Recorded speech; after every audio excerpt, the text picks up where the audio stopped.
Alrighty, this is the last video in our series, and it's going to touch on a few things we discussed earlier. It's about what does it mean to be an entrepreneurial manager, how do you foster an innovative organization.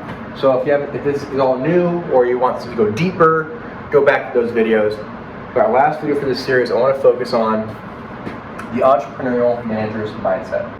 So remember, simply by changing your attitude, by always seeking opportunity and believing a better way exists, you will start performing entrepreneurially. It's not like a light switch. It's not one day you go from manager to entrepreneur. It's just a journey. And the more you do it, the better you'll get at it, the more natural it'll become. It takes practice, it takes years of work, and that's okay. The important thing is you start acting more entrepreneurial. And here's 8 ways that you're going to see of how to change. Simply change your attitude will change your mindset and change your practice. Without doing anything else in your organization, if you just change your attitude and the people you work with attitude, you're going to start having more entrepreneurial organization. So let's look at some examples of how that looks. Your attitude towards organizational resources and capabilities, right? Traditionally, managers would say that resources and capabilities must be protected. It's always in the pursuit of more control, more resources under your purview, or if you're a manager, you're trying to collect more and more and more until you get promoted. The entrepreneurial manager sees resources and capabilities should be valued, but also challenged. That's where we get concepts like just-in-time shipping, just-in-time inventory, or drop shipping. These really transformative approaches to commerce come from looking at resources, something you want access to, but you don't necessarily need to control. Attitude toward the company's business and purpose. The traditional manager sees these as written in stone. They do not change. This is what we do. This is our box. That's how we live in the world. If you remember rules for fostering an innovative organization, go back to that video. They talked about being value-based. A value-based organization.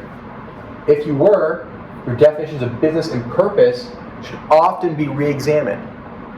My favorite example of this is like ExxonMobil, known for gas and oil. Even though we're facing a crisis, and even though climate change is happening, and even though these resources are getting more and more scarce, they keep investing in more drilling equipment, right? To me, that's crazy. ExxonMobil, seeing themselves as an oil and gas company instead of an energy company, is why they're going to be boxed in like a traditional manager. This is what we do, oil and gas. Instead ExxonMobil is an energy company and start investing in alternative energy, solar, wind, turbines, water, buoys, whatever, they would have the name recognition to move and take control of a new market. But that's if they're value-based, but energy, not oil and gas, product-based. Next, attitude towards business strategy. Simply put, managers are very metric-focused, right? They're driven by incremental change. They want to be better than the competition. That's fine, that's okay. An entrepreneurial leader doesn't just want to play the game better, they want to be the best in the game, or they want to be the only one in that game. I've talked about this before. The Jerry Garcia quote is something like, the Grateful Dead are not the best at what we do, we're the only ones who do what we do. Attitude toward organizational architecture. The traditional manager sees that as something that's designed to optimize the implementation of the strategy. Right, we've all seen this. Big committees, big organizations hire consultants or a team, and they create their strategy. That's their framework for the next 5 years. That is what they're going to do. If it's not in the strategy, they're not going to do it. Therefore, the architecture of the organization, how you actually work and do the things, must fit into those boxes and optimize your strategies and your tactics and your goals. Entrepreneurial leader, design your strategy for flexibility.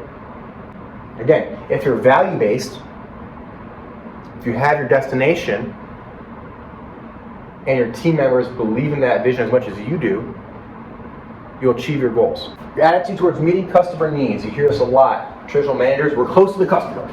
You stay close to our customer. We know our customers like we know ourselves. That's great. That's good. And you should. Now, the entrepreneurial leader wants to stay close to the customer, but also wants to invest in the innovations that will meet their customers' future needs.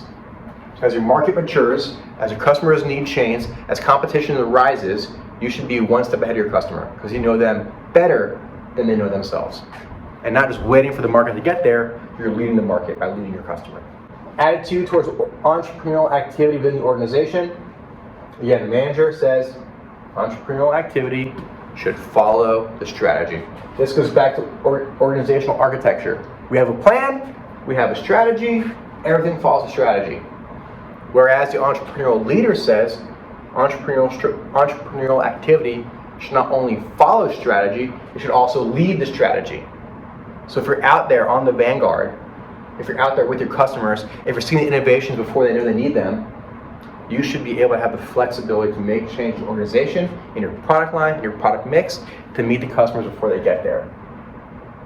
Entrepreneurial activity should be embraced. It should lead and follow. Our last one here is about organizational learning. Traditional attitude is that institutional knowledge means avoiding having to relearn the business. It's the idea that the longer a team works together, the more performative and productive they can be.